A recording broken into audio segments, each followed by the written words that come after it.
पहले 12 को हमारा हुआ था।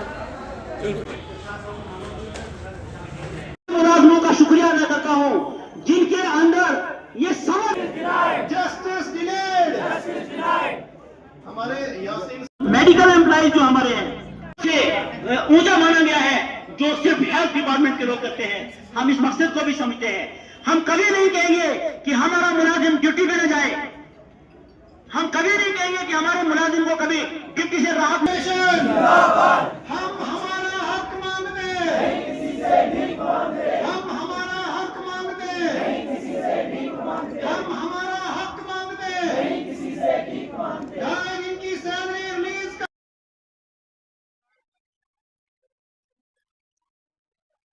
जम्मू कश्मीर के जिला डोडा के मेडिकल कॉलेज के बिल्कुल बाहर हम इस वक्त मौजूद हैं, जहां पे आपको बताएं कि 2.5 डे सैलरी को लेके पूरे जम्मू कश्मीर के अंदर जो है वो हेल्थ महकमा प्रोटेस्ट कर रहा है।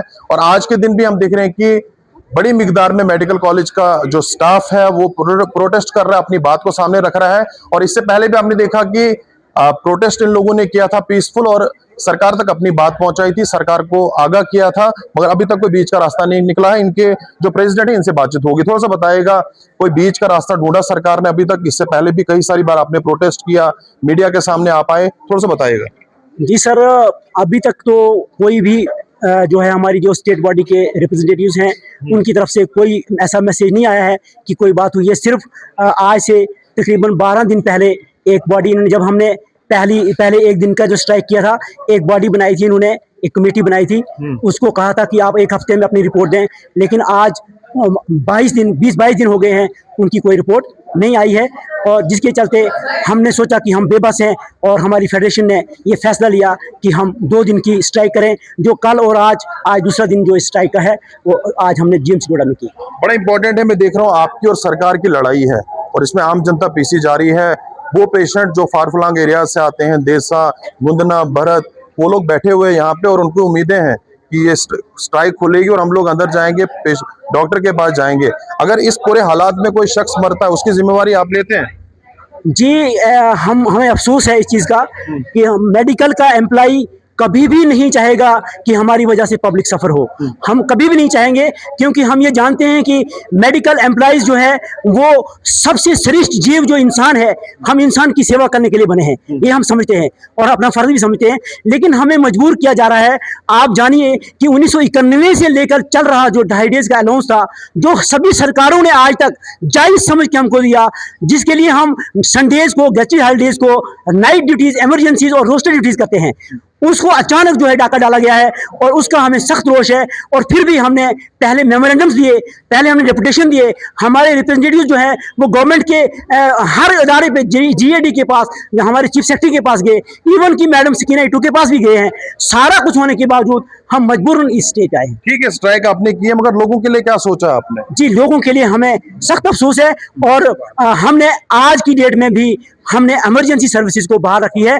सिर्फ आज रूटीन तो कह रही है, मैं आवाम से बात कर रहा था इससे आपसे पहले, वो तो कह रहे हैं कि नीचे से हमें ऊपर भेजा जा रहा है, ऊपर से नीचे भेजा जा रहा है। देखिए जो सीरियस इमरजेंसी थी उसको कंटिन्यू करने के लिए कहा गया था, और जो रूटीन वर्क था उसको हमने आज बंद करवाया था। अगर किसी पेशेंट को यहाँ पे कुछ हो जाता है, उसकी जिम्मेवारी कौन लेता है, क्या लगता है आपको? उसकी जिम्मेवारी सरकार की होगी, क्योंकि हमने पहले भी वादा कर दिया है, हमने अपने ऑफिसर्स को भी, सरकार को भी ये वादा है कि 3 महीने से मेडिकल के एम्प्लॉइज जो हैं वो पूरे अपनी डिमांड्स की कश्मकश में चल रहे हैं। गवर्नमेंट फिर भी जान के हमारी प्रॉब्लम को इग्नोर कर रही है। इसका सारा जिम्मेदारी इंपॉर्टेंट है। मैं देखता था जब यहाँ पे कोई डॉक्टर के साथ कोई इशू होता था, आप लोग प्रोटेस्ट करते थे, आप उनके साथ आते थे, मगर आज हम देख रहे हैं कि आपके साथ डॉक्टर अवेलेबल नहीं है, खड़े नहीं है आपके साथ। देखिए, आज डॉक्टर्स की बात नहीं है, आज डॉक्टर्स ही नहीं बल्कि सोसाइटी की जितनी भी एनजीओज हैं, जितनी भी तंजीमें हैं, जितने भी जो इंसानियत के लिए बनी है तंजीमें, वो सब हमारे साथ हैं। अभी आप देख रहे होंगे जितने भी बड़े बड़े जो सोसाइटीज हैं वो सपोर्ट कर रही हैं हेल्थ डिपार्टमेंट को।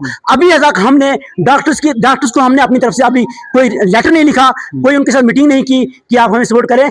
अलबत्ता डॉक्टर जो है वो हमारी फैमिली से हैं। हम स्वीपर से लेके सफाई वाला से लेके एमटीएस से लेके डॉक्टर तक, हम मेडिकल एम्प्लॉइज फेडरेशन का जो कानून है हम उनको ये माने कि अगर आपकी बात को नहीं सुना सरकार ने तो आने वाले टाइम में ये सारे लोग आपके साथ आएंगे? डॉक्टर्स भी हमें सपोर्ट करेंगे, क्योंकि जब डॉक्टर्स का मसला होता है तो हमारी फ्रेटर्निटी पूरी जो है उनको सपोर्ट करती है। बहुत बहुत शुक्रिया बातचीत करने के लिए। तो साफ तौर पे देखा आपने जी मीडिया से किस तरह से ये लोग बात कर रहे थे और कह रहे थे जो हालात है पूरे जम्मू कश्मीर के अंदर, इसी तरह से प्रोटेस्ट जो है वो हेल्थ महकमा क्या कर रहा है और लगातार इस तरह के प्रोटेस्ट देखने को मिलेंगे अगर इनकी बात को नहीं सुना गया। तो उम्मीद है कि सरकार इनका जो जेन्युइन इशू है, जेन्युइन जो मुद्दा है, उसका कोई बीच का रास्ता निकालेगी ताकि ये लोग अपना काम एक बार फिर से स्टार्ट करेंगे। जी मीडिया के लिए वसीम गत्तू, डोडा। आप देख रहे हैं जी मीडिया और मैं हूं वसीम गत्तू। हमारी मौजूदगी इस वक्त गवर्नमेंट मेडिकल कॉलेज के बिल्कुल ओपीडी ब्लॉक में हम मौजूद हैं। दरअसल आपको बताएं कि ओपीडी ब्लॉक आज और कल के दिन भी हमने देखा था 2 घंटे के लिए बंद रखा गया था और आज हम देख रहे हैं कि एक बार फिर से ओपीडी ब्लॉक बंद है, यानी कि जो भी पेशेंट्स यहाँ पे आ रहे हैं वो निराश होकर यहाँ से जा रहे हैं। दरअसल 2.5 डे सैलरी को लेके जो मेडिकल कॉलेज का अमला है, यानी कि जो मुलाजिम है, वो प्रोटेस्ट कर रहे हैं अपनी जायज डिमांडों को लेके। मगर इसके बीच में हम देख रहे हैं कि आवाम जो हिली एरियाज से आ रही है, हमारे पहाड़ी इलाकों से जो लोग आ रहे हैं वो यहाँ से निराश होकर जा रहे हैं, काफी ज्यादा परेशान भी हैं। मैं बातचीत करना चाहूंगा जो लोग यहाँ पे आए, इनसे बातचीत होगी। क्या बताना चाहोगे, कितने टाइम से सफर आप हो रहे हैं और सरकार की और मुलाजिमों की लड़ाई आपको पीछा जा रहा है? आपको बहुत बहुत धन्यवाद। हम देखो आप 2 दिन से यहाँ पे जो ये स्ट्राइक चल रही है, आज भी सुबह हम तकरीबन 10 बजे यहाँ पे पहुंचे थे और अभी तक जो ओपीडी खुला नहीं था। तो आप खुद ही अंदाजा लगा सकते हो कि जो लोग दूर दूर से आ रहे हैं, पहाड़ी इलाकों से आ रहे हैं, गदो विलेज से आ रहे हैं, डॉक्टर के पास से आ रहे हैं।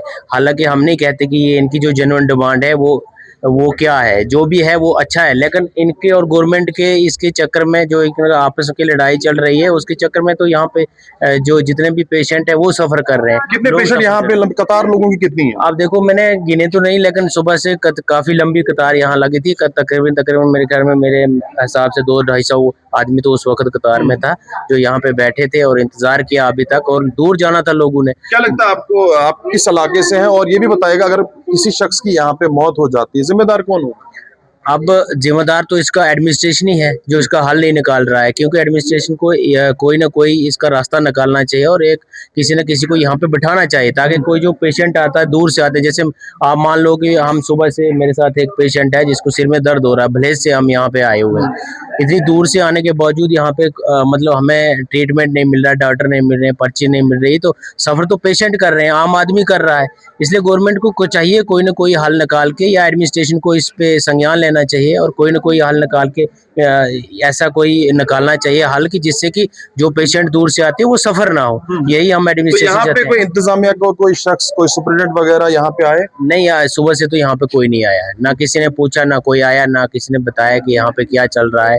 जिसको भी पूछो कि पर्ची क्यों नहीं मिल रही तो सिर्फ ये बोल रहे हैं हड़ताल चल रही है, और हमें तो ये भी नहीं पता था कि कौन सी हड़ताल चल रही है। बाद में पता चला, जैसे आपसे पता चला कि या यहाँ पे देखा हमने कि इनकी आपस की जो गवर्नमेंट और इनके मुलाजिमों की जो हड़ताल चल रही है, तो आप आवाम पीसी जा रही है उस लड़ाई के बीच?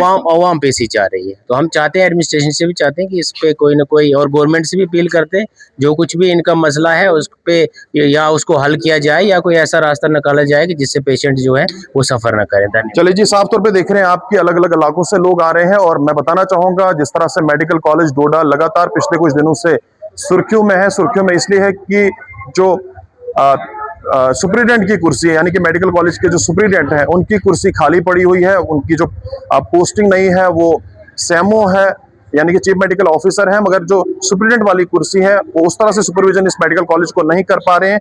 और खास करके बताना चाहूंगा प्रिंसिपल की जो कुर्सी है, जिस तरह से पहले वाले प्रिंसिपल थे वो रिटायर होने के बाद जो इंचार्ज दिया गया था किसी शख्स को, उसके बाद दूसरे किसी शख्स को इंचार्ज दिया गया था, वो अभी तक यहाँ पे नहीं आए हैं। तो लगातार हम देख रहे हैं कि मेडिकल कॉलेज सुर्खियों में है और जिस तरह से यहाँ पे पेशेंट्स आज सफर हो रहे हैं, ये तो हड़ताल पूरे जम्मू कश्मीर के अंदर है, मगर मेडिकल कॉलेज के हालात इस तरह भी सही नहीं है। तो उम्मीद है कि सरकार कोई बीच का रास्ता निकालेगी और खास करके जो पेशेंट्स यहाँ पे आ रहे हैं, जो सफर हो रहे हैं, उनको सफर ना होना पड़े, क्योंकि फार फ्लंग एरिया से, हिली एरिया से ये लोग आते हैं और यहाँ से निराश होकर जा रहे हैं। तो उम्मीद है कि सरकार और जो कंसर्न जो महकमा है, इनको जो मिनिस्टर है वो देखेंगे इस तरफ ताकि आवाम सफर ना हो। जी मीडिया के लिए वसीम गत्तू, डोडा।